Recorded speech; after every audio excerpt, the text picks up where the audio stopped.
Hey guys, welcome to the Harmon Brothers Marketing Roadmap. Over the next 5 days, starting today, we're going to show you the roadmap to take your business from a scrappy startup to a household brand name, from zero to hero. You'll be able to see where you're at on this timeline and then see what your next step is to take you toward the land of promise, the land of milk and honey, or if you're lactose intolerant, the land of silk and money.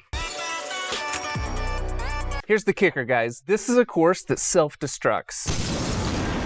This means that you'll lose access at the end of these 5 days. It's super important that you carve out time each day to learn. If you promise us some of your attention each day, we promise to provide you enormous value and guidance. So let's start by making it clear what this course is and what it is not. At its core, this is a marketing course. This means we will not be covering things like product development, prototyping, supply chain, fulfillment, etc. We built this course assuming that you have a good product or service, and now you need help telling the world about it. We're here to help you make the right marketing moves at the right time. To begin, we want to start by laying a foundation of how we approach brand building. Now, in the world of advertising, you have kind of these opposite approaches. On one end of the spectrum, you have direct response marketing, or think infomercials, right? Yeah, stuff that's asking for a sale right now, trying to drive people to either a phone call or to a website. That's right. Time to buy. But on the far opposite end of the spectrum, you have traditional branding. This is what you see with Nike, with Coca-Cola, with Apple. You know, these are ad campaigns that we all know and love. Now, most people think that you're either in one camp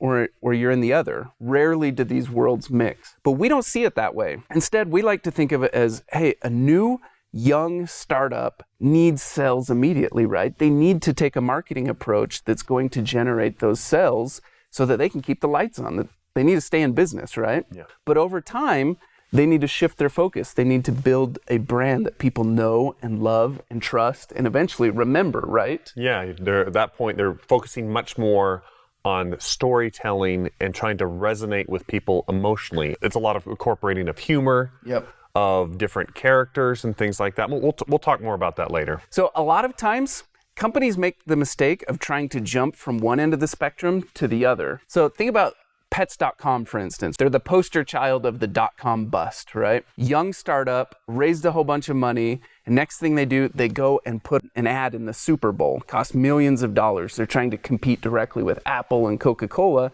when they're still a young startup who should be focused on sales. But you also have companies make the opposite mistake. Yeah. Snuggie, for instance.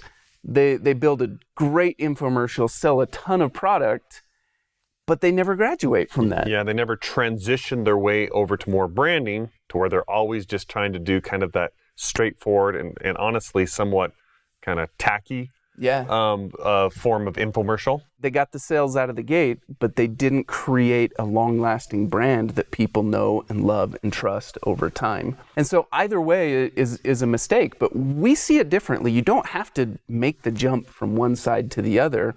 It's actually a really natural transition where a company starts out in sales and over time does the brand building to where eventually they want to reach that promised land and be like a Nike or a Coca-Cola where everyone knows you and loves you and trusts you. For Coca-Cola to break down their product in the form of an infomercial right now of like, oh, this refreshes you.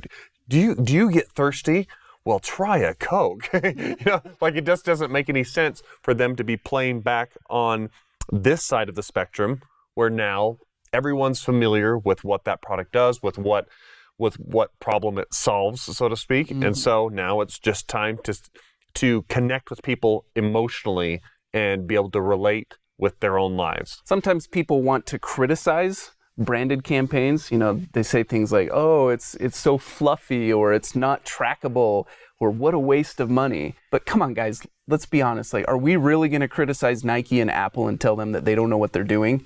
That's just stupid. So no matter where you're at on this spectrum, from new startup all the way to household brand, this course is going to have something for you, and it's going to help you identify where you're at and where to go next. Over the rest of this course, we're going to lay out the marketing roadmap that will allow you to move across your marketing timeline, starting with very straightforward advertising that asks for immediate sales, and then gradually evolving into an amazing brand that people identify with, love, and trust. This is the exact same journey that we've helped many of our clients travel. Poopery, Squatty Potty, Purple, Camp Chef, chat books, and the list goes on. On day 2, we will cover the nail it phase. Every company has to nail the messaging of their sell by testing it on an actual audience. They have to prove that they can get real sales before they start scaling it up. Now, like we mentioned before, we're assuming that you already have a great product that doesn't need to be perfected.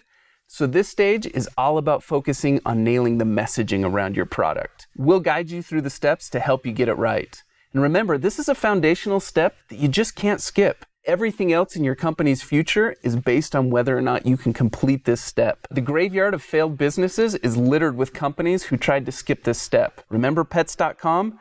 They go straight to making a Super Bowl ad and they hadn't even nailed their sale yet. You can't skip this step. On day 3, we'll show you how to start scaling up your marketing using tasteful direct response ads, or in other words, ads that ask your customer to buy immediately. At this stage, you don't need to worry about humor, expensive production, or brand characters. You should still be hyper-focused on the sale, and you need to stay scrappy. But now we're scaling up and broadening out. This is an essential stage of your growth where you lay a sustainable financial foundation for the exciting brand building you'll be doing later. On day 4, we will show you how to brand and sell. This is what you've seen us do with our clients like Squatty Potty, Chatbooks, Lumi, and the others, right? This is a really fun point in the process because this is where you get really serious about your brand character and your brand voice. It's the point where you really get to establish your brand's personality. And if you do this right, you become unforgettable. On day 5, we'll share with you our vision